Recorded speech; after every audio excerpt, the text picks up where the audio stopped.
La transformación de Lorentz. El otro día les conté la historia convencional de la relatividad. Había una teoría sobre el éter, el experimento Michelson-Morley demostró que era errónea, y por fin Albert Einstein elaboró su teoría de la relatividad.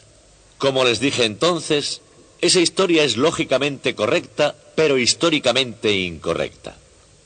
¿Y cuál es la verdadera historia? Trataremos de eso enseguida, pero antes de nada me gustaría hablarles sobre una parte de la teoría que todavía se llama la transformación de Lorentz.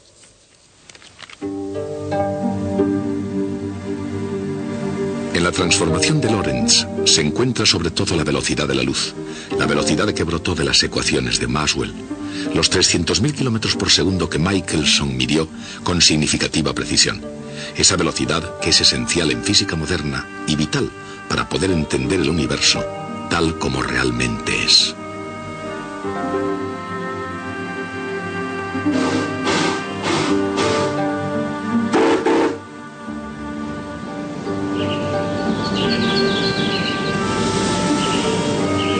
Y a finales del siglo XIX, cuando Lorentz dedujo las ecuaciones de su transformación, cuando se trataba de velocidad, la más conmovedora experiencia humana la proporcionaban los trenes.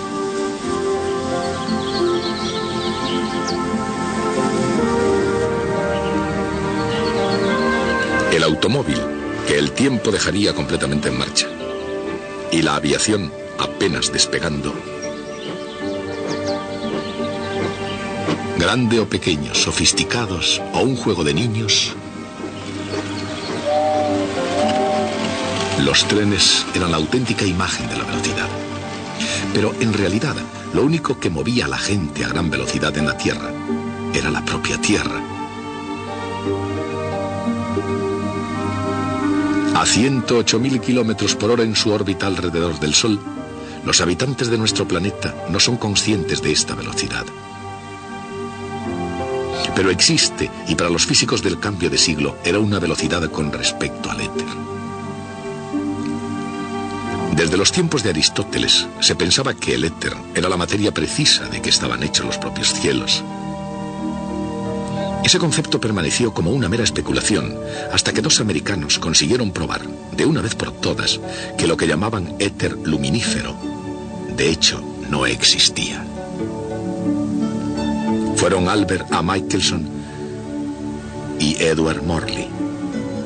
Y su meta era detectar el movimiento a través del éter, midiendo sus efectos sobre la velocidad de la luz. En un intento tras otro, con el aparato más sensible que se había construido hasta entonces, hallaron precisamente algo que no estaban buscando. El interferómetro demostró que la velocidad de la luz es la misma independientemente del movimiento del observador. Para Michelson y Morley, esto fue una mala noticia que llegó a Irlanda con la rapidez que puede llevarlo un barco. Allí, el físico G.F. Fitzgerald, antiguo defensor de la teoría electromagnética de la luz de Maxwell, examinó los, por otra parte, decepcionantes resultados de Michelson y Morley. La explicación que dio Fitzgerald fue que en su movimiento por el éter, un brazo del interferómetro se contraía en una fracción de su longitud que era exactamente la cantidad que permitía que los dos rayos de luz llegaran simultáneamente. La mayoría de los científicos se burlaron enseguida de esa idea. Sin embargo, cuando Heinrich Lorentz llegó a la misma conclusión, ya nadie se reía. Lorentz no era el especialista mundial de la teoría electromagnética de Maxwell, sino que además dio una explicación tangible al fenómeno de la contracción. Pensaba que tenía que ser una propiedad del electrón, cuya existencia acababa de ser confirmada por J.J. Thomson y sus colegas en Inglaterra. Parecía que habían encontrado en los electrones las partes más íntimas de los átomos, los últimos constitutivos de la materia, pero no habían descubierto todo lo que los electrones hacen de hecho.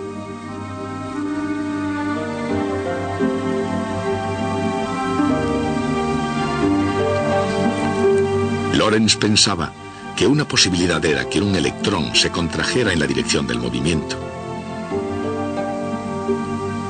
Y de igual modo, una regla y una locomotora. Si bien es verdad que la contracción de la longitud justificaba el experimento de Michelson-Morley, a pesar de eso Lorentz sabía que se necesitaba algo más para explicar todos aquellos experimentos a través del éter. Como aún creía en el éter y en el hecho de que la Tierra se movía a través de él, sintió que el electrón debía ser el responsable de alguna manera de este hecho asombroso relativo a la luz. Todos los observadores, independientemente de la velocidad a que ellos mismos se muevan, miden la misma velocidad de la luz. Otras velocidades, como por ejemplo la velocidad de un tren en marcha, no son la misma para todos los observadores.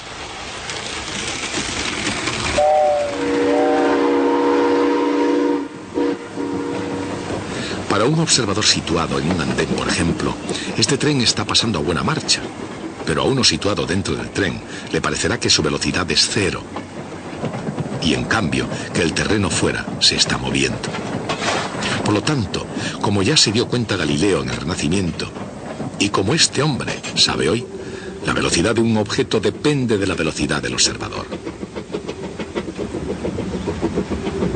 Pero Lorentz decía que las percepciones de las ondas luminosas serían radicalmente diferentes. Sugirió que incluso alguien que viajara a una velocidad próxima a la de la luz seguiría observando el movimiento de la luz a 300.000 kilómetros por segundo. ¿Cómo podía ser eso? Consideremos dos observadores en movimiento relativo. En este caso, Albert y Henry. Solo por ganas de discutir en el instante exacto en que pasan uno delante del otro, ambos observan un destello de luz. Una esfera de luz que se extiende desde ese punto hacia afuera. Como cada uno mide la velocidad de la luz con relación, asimismo, cada uno cree, y con razón, estar siempre en el centro de esa esfera en expansión. Aun cuando ellos mismos se vayan separando cada vez más el uno del otro. ¿Cómo pueden dos personas situadas en diferentes lugares estar en el centro de una misma esfera?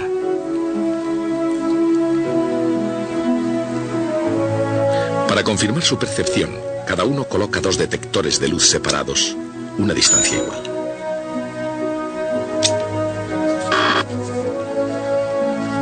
Sin embargo, mientras que los detectores de Albert registran que la luz llega simultáneamente, él cree que la luz llega a los detectores de Henry en dos instantes diferentes.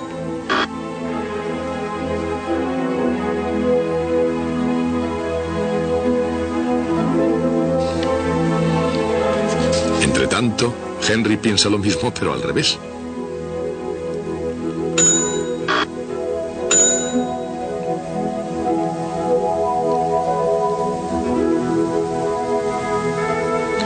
Los dos están de acuerdo en la velocidad de la luz, pero no lo están en que los sucesos ocurran simultáneamente o en instantes diferentes.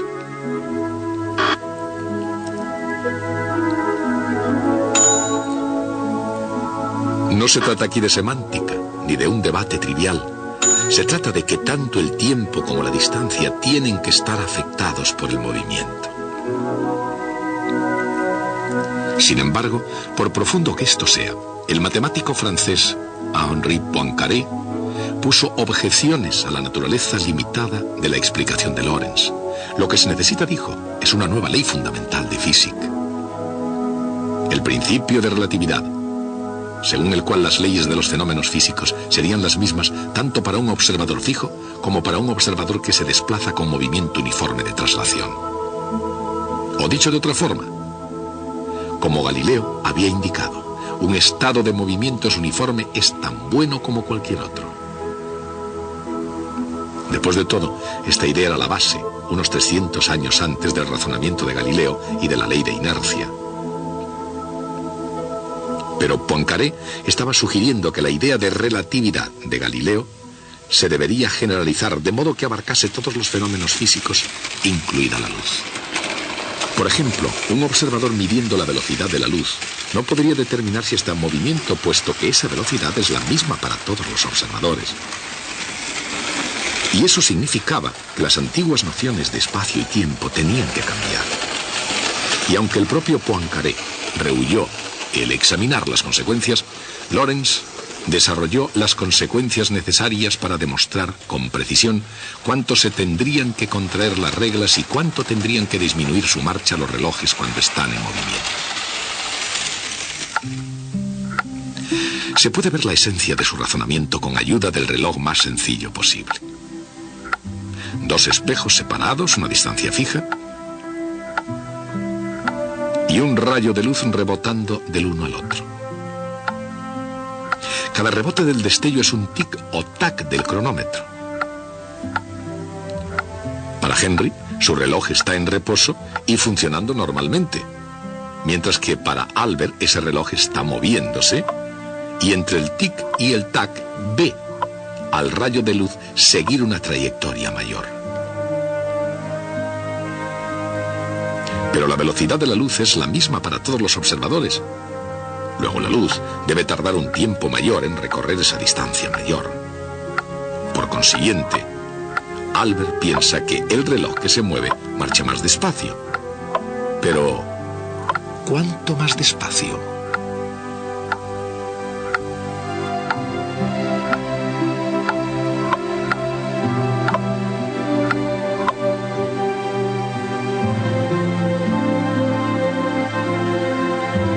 La relatividad del tiempo se deduce del triángulo rectángulo formado por las distancias recorridas.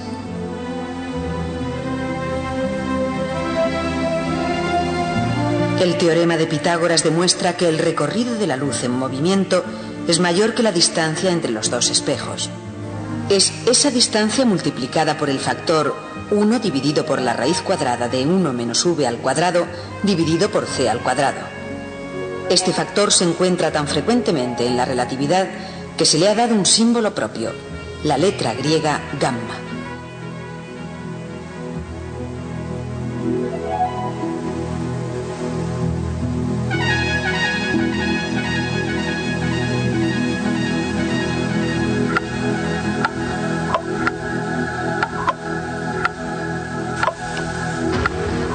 Así, a un observador en reposo le parecerá que cuando un reloj de rayos de luz está en movimiento, se atrasa en la proporción del factor gamma. Y también le parecerá que una regla o cualquier otra cosa en movimiento se contrae según la misma proporción. Recibe el nombre de contracción de Fitzgerald. Para velocidades mucho menores que la de la luz, gamma no es muy grande. La Tierra, por ejemplo, en su precipitada carrera alrededor del Sol, se acorta una longitud no superior a la de una brizna de hierba. Y en cuanto a velocidades sobre la Tierra, en la época en que Lorentz estaba ocupado en desarrollar su teoría, se superó la barrera de la locomotora de vapor de 100 millas por hora. A esa velocidad, el tren completo se acorta una longitud menor que el ancho de un átomo de la pintura de una máquina. Tampoco Lorentz se movía despacio. Era el físico internacional. Los jóvenes físicos de todo el mundo asistían a sus lecciones en la Universidad de Leiden, en los Países Bajos, donde fue profesor durante un cuarto de siglo. Entre los jóvenes que fueron a Leiden se encontraba Albert Einstein. A lo largo de los años, Lorentz tuvo una enorme influencia personal y profesional sobre Einstein. Justo antes de morir, Einstein dijo: «He admirado y amado a Lorentz más quizá que a ningún otro que haya conocido». Pero fue la obra de Lorentz como físico teórico la que trascendió más allá de su privilegiado círculo de amigos y viajó libremente por el tiempo y por el espacio. Sabiendo que estaba en la senda correcta, desarrolló las consecuencias hasta donde le fue posible. Si las cosas en movimiento aparecían más cortas y los relojes en movimiento se retrasaban, entonces, ¿cómo podían dos personas moviéndose una con respecto a la otra estar de acuerdo en una descripción consciente de dónde y cuándo había ocurrido un suceso? Para responder a esa pregunta, hace falta un conjunto de ecuaciones que reemplacen a las antiguas transformaciones de Galileo. Esas ecuaciones no eran difíciles de hallar, pero algunas de sus implicaciones eran difíciles de aceptar. En la relatividad de Galileo, la posición de un punto x' en un sistema móvil se relaciona con su coordenada en un sistema fijo por x menos v por t.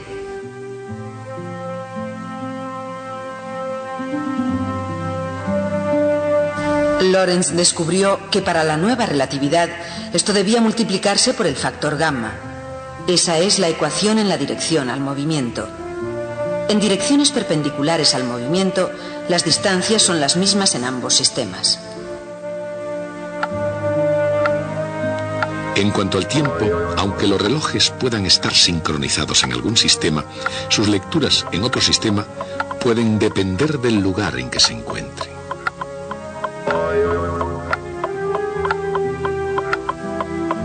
En un sistema móvil, el tiempo es gamma multiplicado por la cantidad, t menos v por x dividido por c al cuadrado.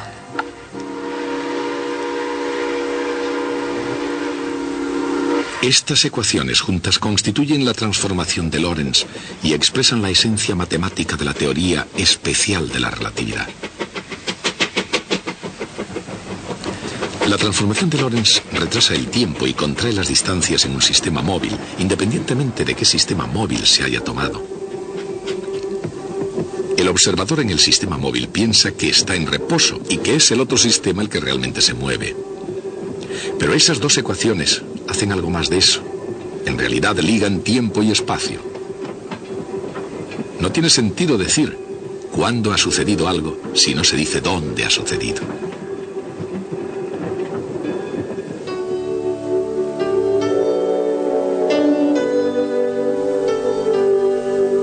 ...1904... Los Países Bajos. Lorentz publica la versión definitiva de su teoría sobre el electrón. Contiene las ecuaciones fundamentales de la teoría de la relatividad. Pero todavía no se ha oído hablar de Albert Einstein, lo que provocó que algunos dijeran que la historia le había otorgado más honor del que merecía. 1905. Berna, Suiza. Einstein, joven estudiante de física que se mantenía trabajando como escribiente en una oficina de patentes, se encuentra molesto por las contradicciones que le parecía encontrar en el corazón mismo de la física. ¿Pueden hacerse compatibles la inercia y las leyes de la mecánica con la teoría de la óptica y del electromagnetismo de Maxwell? Einstein decide que tiene que serlo, aunque ello supusiera abandonar no solo el éter, sino también el significado tradicional de tiempo y de espacio. Expone dos postulados fundamentales. El primero es el principio de relatividad de Poincaré. Las leyes de la física son las mismas para todos los sistemas inerciales. Su segundo postulado establece que la velocidad de la luz es la misma para todos los observadores. Simplemente asume el fenómeno que Lorentz tanto se había esforzado en explicar. De esos dos postulados, solamente Einstein deduce exactamente las mismas ecuaciones que Lorentz había descubierto, pero ahora con un significado muy diferente. Los conceptos fundamentales de espacio y de tiempo se habían entrelazado. Se puede entender la esencia de esta idea visualizando el tiempo como si fuera otra dimensión. Albert, manteniéndose fijo en el espacio, fluye a través del tiempo. De modo que una recta vertical representa un punto fijo x igual 0. En su sistema de referencia en diferentes instantes. Mientras que una sección de corte horizontal representa instantes simultáneos en lugares diferentes.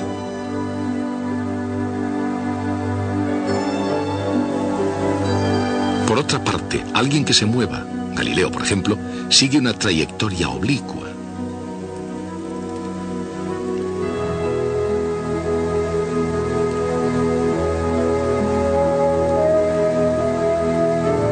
Y así, mientras que lo que Albert cree que es un punto fijo, traza una recta vertical. La idea de Galileo de que nada está pasando aparece como una recta inclinada en x' igual a 0 o en cualquier otro lugar en su sistema. Pero, por supuesto, si Galileo hubiera hecho el dibujo, su línea de posición fija sería vertical y la de Albert sería inclinada hacia el otro lado. Se puede utilizar la misma idea para mostrar la relatividad del tiempo. Cuando Henry y Albert observan la misma esfera de luz que va expandiéndose, esta llega a sus detectores en puntos concretos en el tiempo y en el espacio.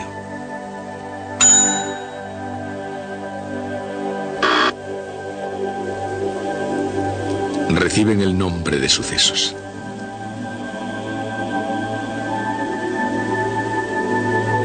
Mientras tanto, la propia luz recorrerá la suspensión de un cono.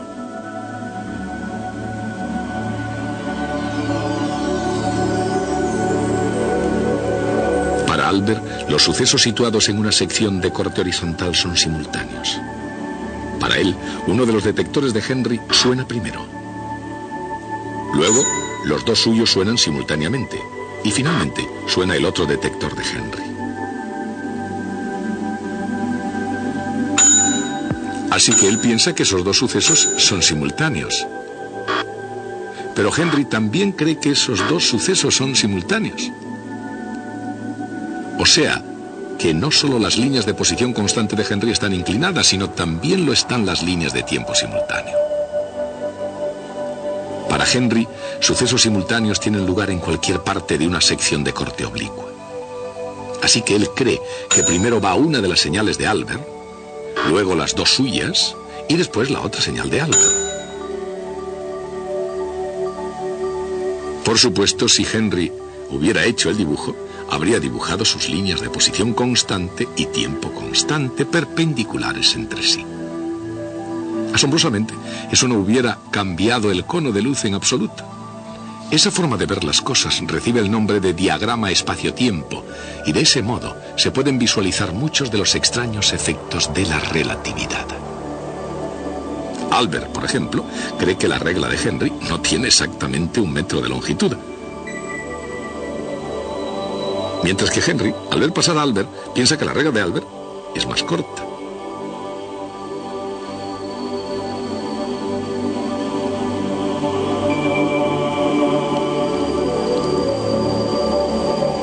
En el diagrama espacio-tiempo, Albert mide longitudes en su eje de espacio, donde la regla de Henry es más corta.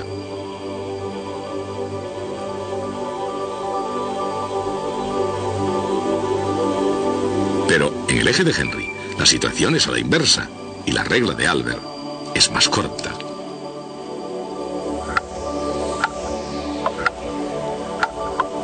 ¿Y qué pasa con el misterio de los relojes? ¿Cómo puede cada uno de ellos pensar que el reloj del otro atrasa? Sigamos el movimiento de los rayos de luz en el diagrama espacio-tiempo.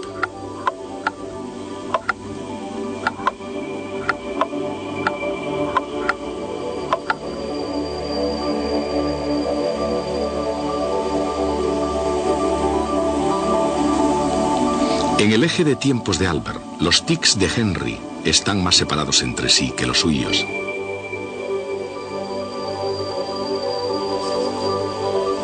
Pero en el eje de tiempos de Henry, los tics de Albert están más separados independientemente de cómo él lo mire. De hecho, hay más de una forma de mirar la propia transformación de Lorentz. Aunque fueran deducidas primero por Lorentz, Einstein llegó a las mismas ecuaciones pero siguiendo una dirección completamente diferente. Lorentz utilizó las ecuaciones para poder explicar el experimento de Michelson-Morley, mientras que el objetivo de Einstein era establecer la relatividad como principio fundamental y universal para toda la física. Para Lorentz, la velocidad constante de la luz y para todos los observadores fue una mera aparición. Para Einstein, esa velocidad constante fue un principio del cual deberían deducirse todos los demás. Lorentz fue quizá el último gran físico clásico, pero las ecuaciones que llevan su nombre están en el corazón de la relatividad y del futuro que ella creó. De todos modos, hay dos historias completamente independientes sobre la teoría de la relatividad. Una de ellas fue la teoría del éter y luego el experimento Michelson-Morley y otros más que fracasaron en el intento de detectar la existencia del éter. Y entonces Poincaré y Lorentz, con gran dificultad, crearon las fórmulas necesarias para poder explicar los resultados de esos experimentos. Y por entonces también, de forma completamente separada e independiente, el joven Albert Einstein se preocupó de un problema profundo que tenía que ver con la naturaleza de la luz y con la electricidad. Y decidió que este era el modo como el mundo tenía que funcionar. Y apareció con exactamente la misma teoría, pero con una comprensión mucho más profunda de lo que significaba. De modo que puede decirse que Einstein hizo solo menores contribuciones a la teoría de la relatividad, lo mismo que se puede decir que Copérnico hizo solamente una transformación matemática trivial de coordenadas. Pero decir eso sería ignorar de la manera más profunda posible la verdadera historia de ambos asuntos. Seguiremos con nuestra discusión sobre la teoría de la relatividad el próximo día.